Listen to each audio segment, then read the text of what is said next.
Hello, everyone. Welcome back to the Chill Like a Mother podcast. I am here with Angela, and today we are going to jump right in. I'm going to waste no time. We are going to talk about all of the shit that makes us feel guilty about taking care of ourselves, having a hobby, having some kind of creativity, and its direct relation to the mental load. So, Angela, take us away with something that someone has said to you recently or that you have said to yourself about feeling guilty about taking care of yourself. Top of my head, because I am obsessed. I'm watching Bridgerton season 4, and I am in the mother Bridgerton's mental space a lot. And so if any of y'all are watching this and you know nothing about Bridgerton, I'm just gonna catch you up real quick. So there's this mom who's widowed and she has 8 kids. And this is in like the 1800s, the early 1800s. It's like Shonda Rhimes show on Netflix. And she's been widowed for like 14 years already. It's a long time, but she's still single. And her mental load is not dishes and laundry. It's because she has so much staff. But her mental load is all about marrying her kids off or like educating her kids, like getting ready for just like being an adult, right? So she has 8 of these kids. And that's been the top of my mind, not because I have all this stuff in my life, but because she has this new lover and she hesitates to like date him because he feels like a guilty, delicious pleasure. And I relate to her because I have 3 kids, but my kids are always on the top of my mind. And well, they used to always be on the top of my mind. I am a recovering, overfunctioning person. And so I'm really trying to divest from my old identity of being Lady Bridgerton embodied. And also, I feel that resonance with the pain that she's feeling with like the tug of war with this delicious man inviting Mhm. her into pleasure and her saying, you know what? I am so afraid that other people will see me like doing this and that I am betraying my role. Yes, the words betraying the role. There was actually this like visceral moment when you said this like delicious pleasure. And I think there's so much nuance to the word pleasure, first of all. Hmm. And second of all, like what I hear from a lot of my clients is that there's this hesitation. They know, they can name, right? They'll even start the sentence with like, Kayla, I know what I need to do, Hmm. but, right? But Hmm. moms don't do that. Women don't do that. Whatever version of that identity or that Hmm. role comes in for them.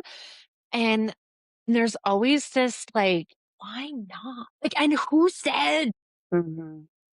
I think, Kayla, you're venturing into this like territory where we're going to start naming things that are really common and normal, but really dysfunctional, right? Like we're going to talk about the air that we breathe and water that we swim in. And you're going to say, that's not my air. That's not my water. But I want you to hang in there with me as we're going there because what you're paraphrasing is what would be said through the lens of someone who's overfunctioning, right? Like, and our overfunctioning is basically what we know of as our identity. So I just had this birthday party with my 8-year-old, who's now 9. Oh my gosh, I can't believe I just said that she's 8. Anyways, she had all these gifts that she got, and she was so happy with them. The one gift that everyone was doing and eyeing over was this waffle maker. That's a mini brand thing. And it's like one of the many kitchen appliances that's like a mini size that is so cute, right? And so what I was thinking about was, oh my gosh, and everyone knows this already, like the marketing for toys is geared towards feminizing household labor and romanticizing it, right? From a really young age. So it to say that it is a natural living out of our identity is not far from the truth. Like if I watch my kid and the toys that she's getting and what she's falling in love with, she's not really falling in love with the engineering toys. She just started kind of getting into Legos, but not really. She liked the waffle maker and all her friends like squealed over the waffle maker.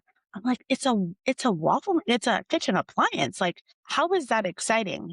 But I'm like, I forget, like, this is what we were bred for.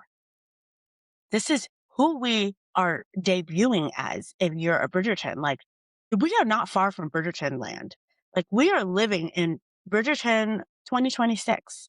Like, we're not far from that. But who are we to believe that we're so fooled that we're like so advanced? So, like, part of my work is just naming that for people. Like, we are bred for this. And that is just a hard grief to sit with, right? Yeah. What are some of those things that still feel dysfunctional? What are the things that you see either like within your circle, the larger circle, out in the internet around this like dysfunctional over functioning that we get ourselves in that is that the main barrier to the like the delicious pleasure? The main barrier is not knowing that we even have that identity or that lens that we see everything with. I think because we're so rewarded for everything, we just like cut ourselves off for even seeing that we have that lens, that masquerade mask, that we sit behind. And part of it is the marketing and the social conditioning and the messages have us believe that the mask that we hold for overfunctioning, which is a survival strategy, is like part of our bodies. Like it's fused with us. Like it's something that if you were to rip out, it would be so, so, so terrible.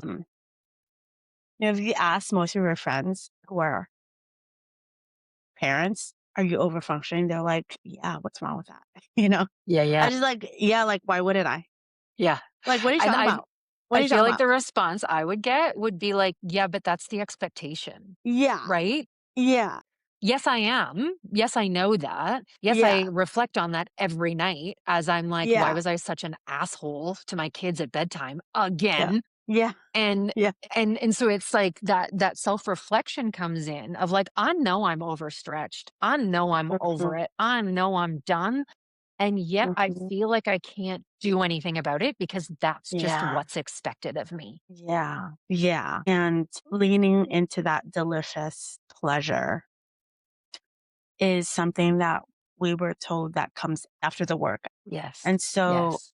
I mean, that's so ingrained in us, and so when you say, like, "What's an example of that?" I'm like, it's like saying, "Angela, how was your arm today?" I'm like, "How's my arm today?" Like, it's here, you It's know? here. It's always there. You don't talk about appendages. It's weird to talk about like, things that you take for granted. But that identity is something that like is our shadow, but it's so weird to talk about. And it's like the very thing that blocks us from going towards pleasure, right? And we move towards pleasure when we feel utterly exhausted and have like no other options. Like we're just like, oh, I finally earned it. I finally get to go take a day off. And I am gonna leave my kids with a husband because I'm so done and I deserve it. I deserve it. How has that been for you for, like, how you see it in your life? See, my immediate thought when you said that was, "I do that. I participate in that."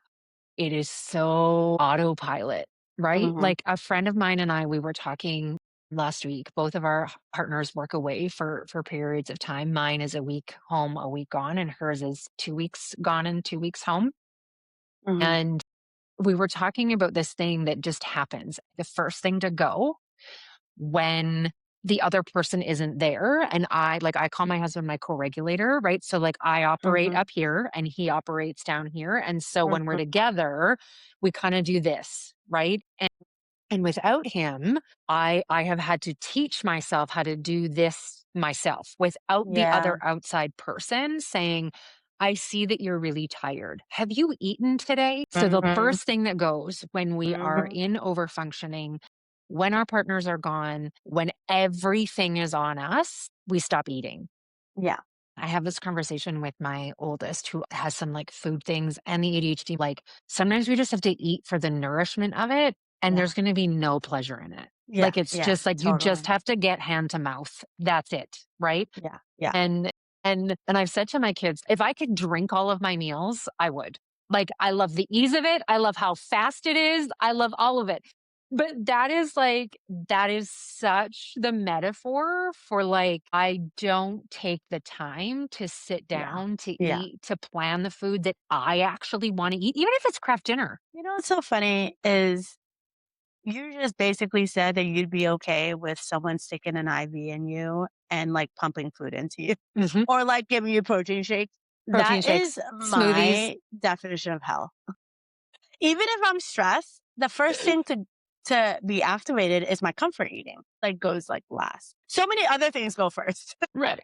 Yeah. Things that I don't like to do, like drinking water. Drinking water is so hard for me, and that's the first thing to go when I'm stressed. Pooping, first thing to go when I'm stressed. I know Okay. it's like I just Yeah. like stop my bowels just stop working. They like my brain sends a message like we are stressed, tighten up, Like keep it in. keep that shit in. Yeah. So it's different for everyone, Yeah. and of course, like pleasure is a luxury to our brains when we're thinking of survival states, right? For our brain. I think a lot of people are like, I'll wait and see, where things go. I really bought into this lie, like, oh, my kids get older. Um, It'll be better. And I actually felt that way. When my Yes. kids turned 2, like, there was a big shift. So I was like, there's hope when they get 4. When they turn 4, it'll be a bigger shift. And when they turn 8, oh my gosh, I'm gonna have so much more time and freedom. But I truly believed in that. And I was in that waiting and wishing cycle, right? Where I was like, waiting for my husband to like wake the fuck up, to like step in and step up, right? And so I think that is really tough too, because we put ourselves in a small position of waiting to be a recipient. Like, where's our mama bird? And when is the mama bird going to come and rescue us and feed us, right? Swim us. I think I was there for a while where I was like really feeling disempowered to kind of make moves in my life because I just felt so tired. I was talking to someone recently, and they were saying that they were the ralliers in their circles, like the type A person who's like leading the girlfriend vacation, or Yeah. Yeah. calling their girlfriends to like make social. And that really resonated with me because I am often the rallier socially, but also in my family. I think a part of me just felt like my husband owes it to me to step up in the mental load. And so I was waiting for him to rally. I was waiting for someone else to rally because I rally so hard. And so I think that kept me in that position for a really long time, even though like I take so much initiative in my family with the mental load. So really noticing how I needed to shift from like being a hyper rallier in my family, like really empowering myself to be like, okay, I'm going to shift and take leadership over my sense of pleasure too. And that was a big shift in my life, but it meant having to sit in the tension of my old role and my new role. And so I was like, I don't know how I'm going to get there, but as a therapist, I naturally know, okay, I need to do some inner work to like build some capacity to go there. But I didn't realize it meant that I had to question my overfunction because my overfunction is my ticket to survival and how like the daily grind goes, right? If you ask me to stop overfunctioning, it's like you're asking me to have my family system collapse. I don't understand why that would equate. Like, how would that be the ticket to pleasure? I need to have both. I need to have my family function and to, experience pleasure, but that doesn't exist, is what I discovered. It's a lie that you could wear both hats at the same time. So a lot of people are going to be like pissed at me for saying that. But I think to step into pleasure, to step into like really enjoying life's deliciousness, we really do need to question the masks that we wear or the protective strategies that we have to overfunction and to like divest from those roles. Because divesting doesn't mean you do less, even. You don't even do less if you divest. Yeah. It just means that you don't operate from that lens. Your beliefs, your actions, your feelings, your thoughts, your relationships all come from the lens that you operate from. If that lens is overfunctioning, you're going to believe that like you have to optimize everything and there's no space for pleasure. And so when you divest from it, you start questioning everything. You're like, okay, do I have to do this? And maybe the answer is yes to everything, but there's still some space to be like, yes, I need to put that on hold for a second, not compulsively wash dishes. I used to, in my overfunctioning ways, just felt this urgency to like complete things, complete the loop. If I saw something, it was easier to just do it in the moment than let it wait, to let it pile up, right? And that's kind of true with the dishes. Like if you let it sit in the sink, I renovated my kitchen myself. So not like with my own hands, but I made a sink that was deliberately like ginormous so the dishes could sit. That was like Yes. my only reason I could let things sit and not feel panicked about that they're sitting there. Like Because the rhetoric was, if I let it sit, I'll have more work later. And when I have more work later, I panic. And so now I'm like, okay, I can sit with that discomfort. Even if I do have a lot of work later, I'm okay with where that's at in my discomfort. Yeah. It's not my relationship to dishes. It's actually my relationship to the discomfort. Yes, I feel that deeply because when I'm working with clients on this exact thing, it's dishes or laundry. It's often the like, Mm-hmm, mm-hmm, it's the repeated pattern that comes in, right? Like I can't sit down and read my book until the dishes are done, or I can't, like whatever that looks like. And I'll say to people, I'll be like, okay, tell me, like walk me through. If you don't do the dishes tonight, what's going to happen? And they'll be like, well, they'll be there in the morning. Okay, and mm-hmm, then well, and then I'll be stressed out in the morning and I won't have counter space to make the lunches. Okay, and then? And they're like, mm-hmm. "Well, I'd probably just, like, do the dishes to get them out of the way so that I can make the Yeah. lunches." Okay, and then? And so it's like and it's not always easy, right? And the thing that you said, like, maybe the answer is still yes. Maybe the answer is still yes, I actually do need to do the dishes before I can sit down and enjoy my book because that's the stage of life that I'm at, or that's the stage of, like, awareness. Yeah, okay, let's honor that. Okay, you need to have the dishes done before you can sit down and read your book. Great, let's do that. And so, what is it about the relationship with the dishes, or the relationship with the stress about the dishes, or the relationship between you and communication and the other person who happens to live in your home, whether that person is a child or an adult? And have you like taken ownership over this task and to the point that like they don't even Mm-hmm. see it? Right. And Yeah. so, there's also the conversation of like, okay, so if you're the type of person who needs the dishes to be done, and your battery is at zero, and let's say your partner's battery is even at 15%, Mm-hmm. can there be a conversation that happens there if you happen to be partnered? Or is there a conversation like is now an age appropriate conversation for you and your kids? Again, Mm-hmm. all depending on like the family makeup and the family dynamic, but Yeah. Yeah. the over functioning can lead that perspective to being I'm the only one. Yeah, I want to take that a little deeper, if that's okay with you, because you know that question that you did with the clients around like, okay, so what next? I forget how you worded it. If you take that down the road, a lot of my clients would say, if I leave the dishes and it's piled up, it's gonna remind me that I have to do it later. It's like chaotic, right? And then the other thing that if you really go down the rabbit trail, they'll say, if I leave it, it's a reminder that I am truly alone in my partnership, that no one, that I am the end of the rope. That if I don't do it, then like it's not going to get done. And that statement, a lot of people say, if I don't do it, it's not going to get done. That's like one of the most common things you hear. What that reminds us of is our really terrifying experiences as kids who had to take on responsibility early in life. Mhm. And so it activates a younger version of yourself that says, oh my gosh, I'm carrying so much so early and I'm not really supposed to. And a lot of us embody that version when we were looking for a partner. A partnership signifies, oh my gosh, I am no longer alone. I have the illusion of someone who can partner with me. I finally don't have to do things alone.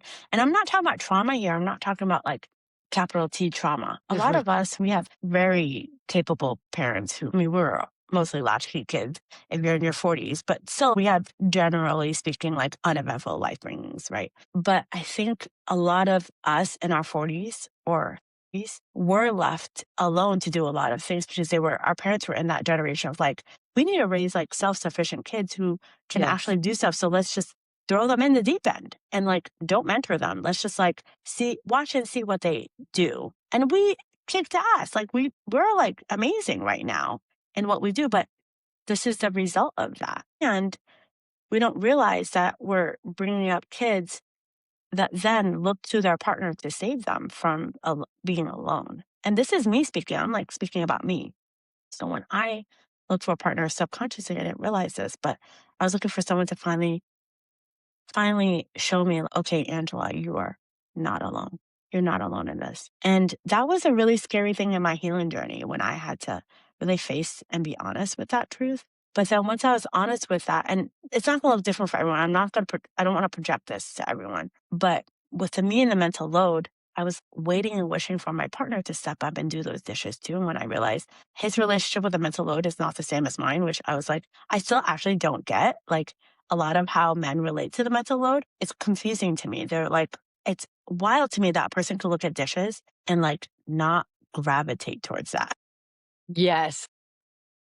literally boggles my mind. But that aside, I really thought that him joining me in the dishes would symbolize him joining me in life. And I think for me, was coming to a place of honesty in my healing journey about how him not joining me in that way in the dishes or whatever it is doesn't mean that he doesn't want to join me. It just means that he has a different relationship to dishes. And me divesting from my over functioning, examining all my patterns really means that I can really not take that personally, but also hold him accountable at the same time. Like, so there's, that tension, right? And then I can take it or leave it. I could have a more open relationship to my dishes or whatever to be like, oh, okay, I don't need to be a moth to the flame to the dishes. That me being a moth to the flame to the dishes is that lens that I was functioning from. And then that's where my creativity really bloomed. And that's where I feel like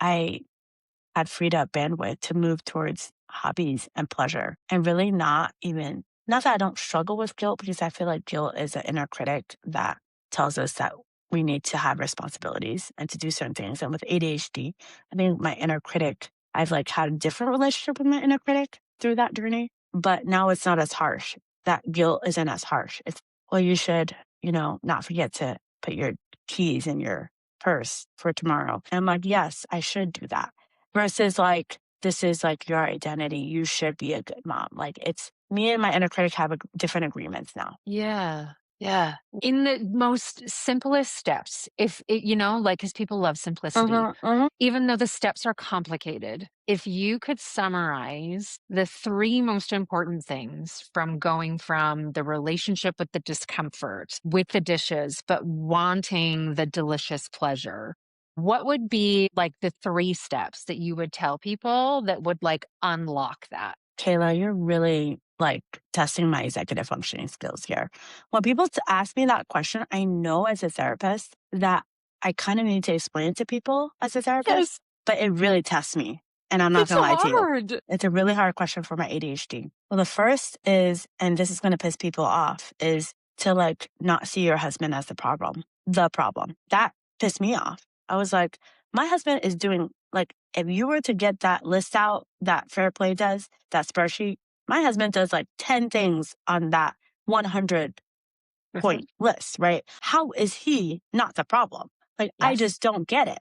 That's like really mind blowing. So the first step is to really examine, like, is he not the problem? Like, does he contribute to the problem? Of course, but he contributes 50% to the problem. But I really thought that he contributed 90% to the problem, according to how the spreadsheet works, right? I was like, if Yes. you do 10% of the things and I do 90, you own 90% of the problems, right? Like that was my mentality. Yes. So the first is to get curious, is to say, okay, like if he does not contribute 90% of the problems, let's say he contributes to 50% of the problems, what is my 50% that I contribute to the problems? If the mental load is just a symptom of the problem and the mental load imbalance, excuse me, what is the actual problem?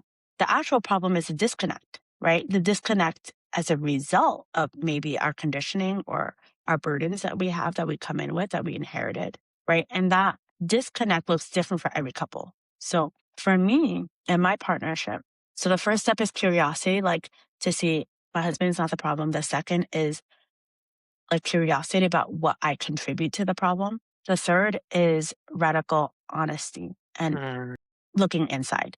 Okay, that 50% is going to be unique for everyone. For me, I grew up in a really critical and judgmental home. So my flavor of how I contributed to the 50% is going to be my job to be radically honest about. So that's the third thing, like radical honesty. The fourth thing is radical leadership. Okay, I can own my 50% of how I've contributed to how judgmental and critical I am, and really naming that impact on him. The impact is what I can name.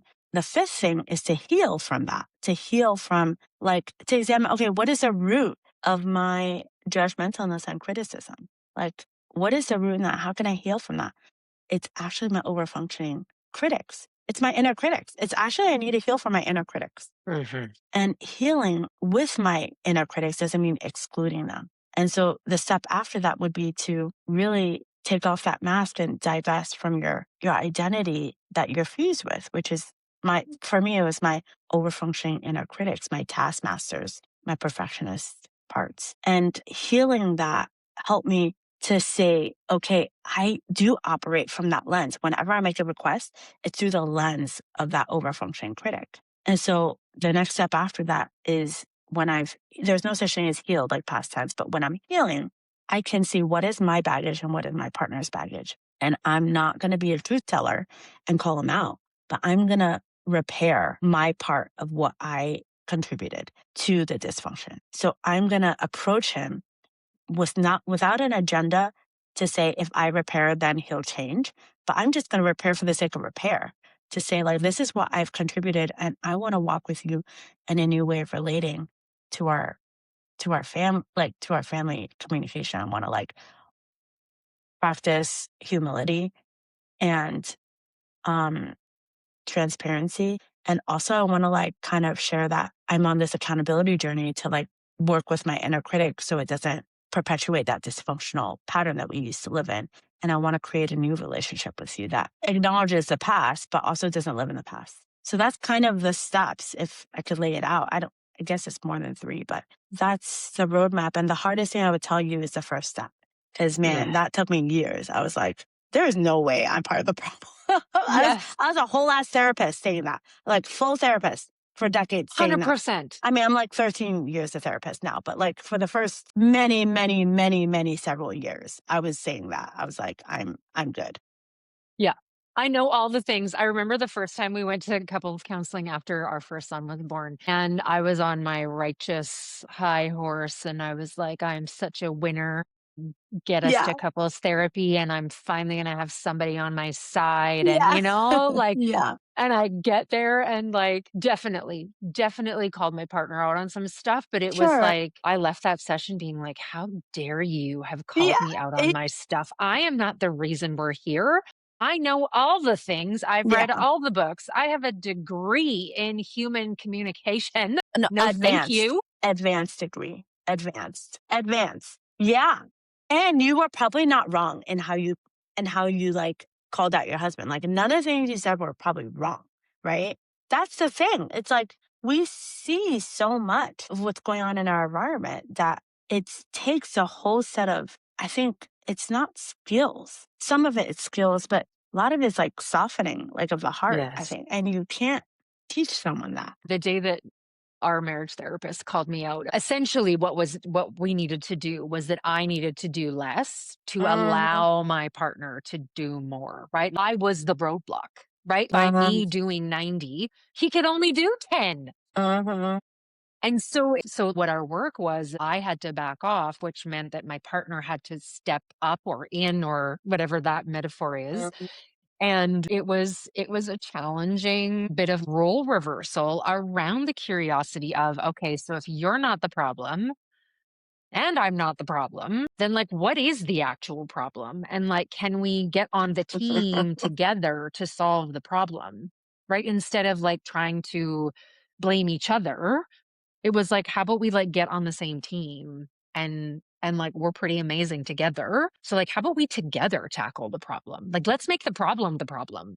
I mean, Kayla, old me would have rolled my eyes so bad. It would have been like on the back of my eyeballs, like permanently. I would be like, oh, like, what are you talking about? That is so, it just Mhm. cringed my older self, my previous versions. I even, as you're talking about it, it makes me like uncomfortable just to hear that in this like previous version of myself. And I'm in recovery for this. So Yes. it still feels medicinal to hear, but it's very uncomfortable still. Yeah.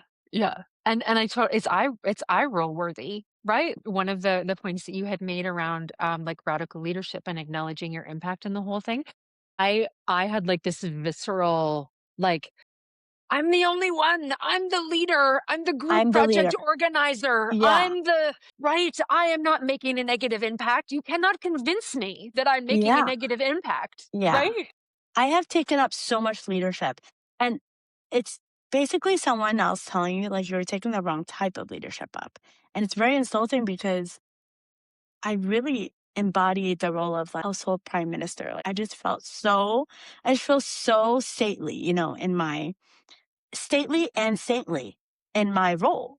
And you know what? Honestly, if you were to come look at me, I was a saint. I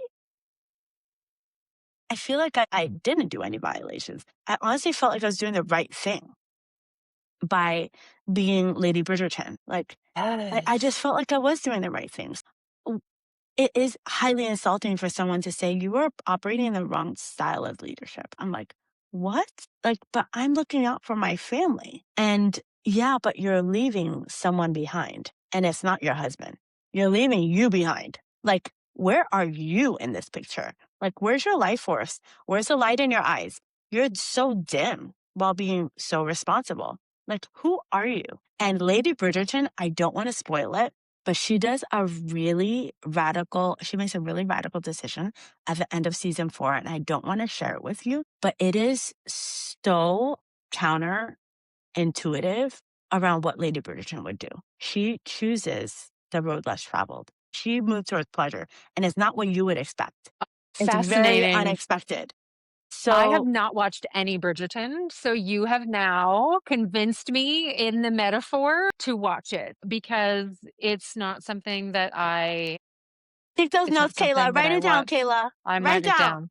I'm writing it down. We have come full circle from my Mhm. question of what comes to mind when you think of this disconnect between hobbies and guilt and motherhood and coming full circle back to Lady Bridgerton. I think the thing that I'm taking away from this conversation, Angela, and I did write it down, is healing what's mine and repairing for the sake of repairing instead of Mhm. repairing for the sake of expecting some kind of like Yeah. circle back. Yeah, totally. Yeah.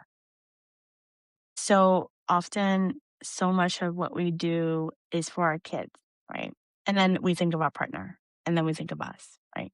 And well, somewhere in there, we think of our careers. So there's like a hierarchy, right? Yes. And then the last person we think of is us. And so I think one of the biggest healing points for me was really look at my bank account and be like, oh my gosh, I spent so much money on my kids. I spent so much money on food. And then, like, really, it changed a lot when I started spending money on me. Like, when I started doing this healing work, I started to invest so much more money in me. And I have that privilege, just financial privilege to do that, I realize. And that's something I don't take for granted. But I think so much of what we talk about is energy, time, financial resources on our kids.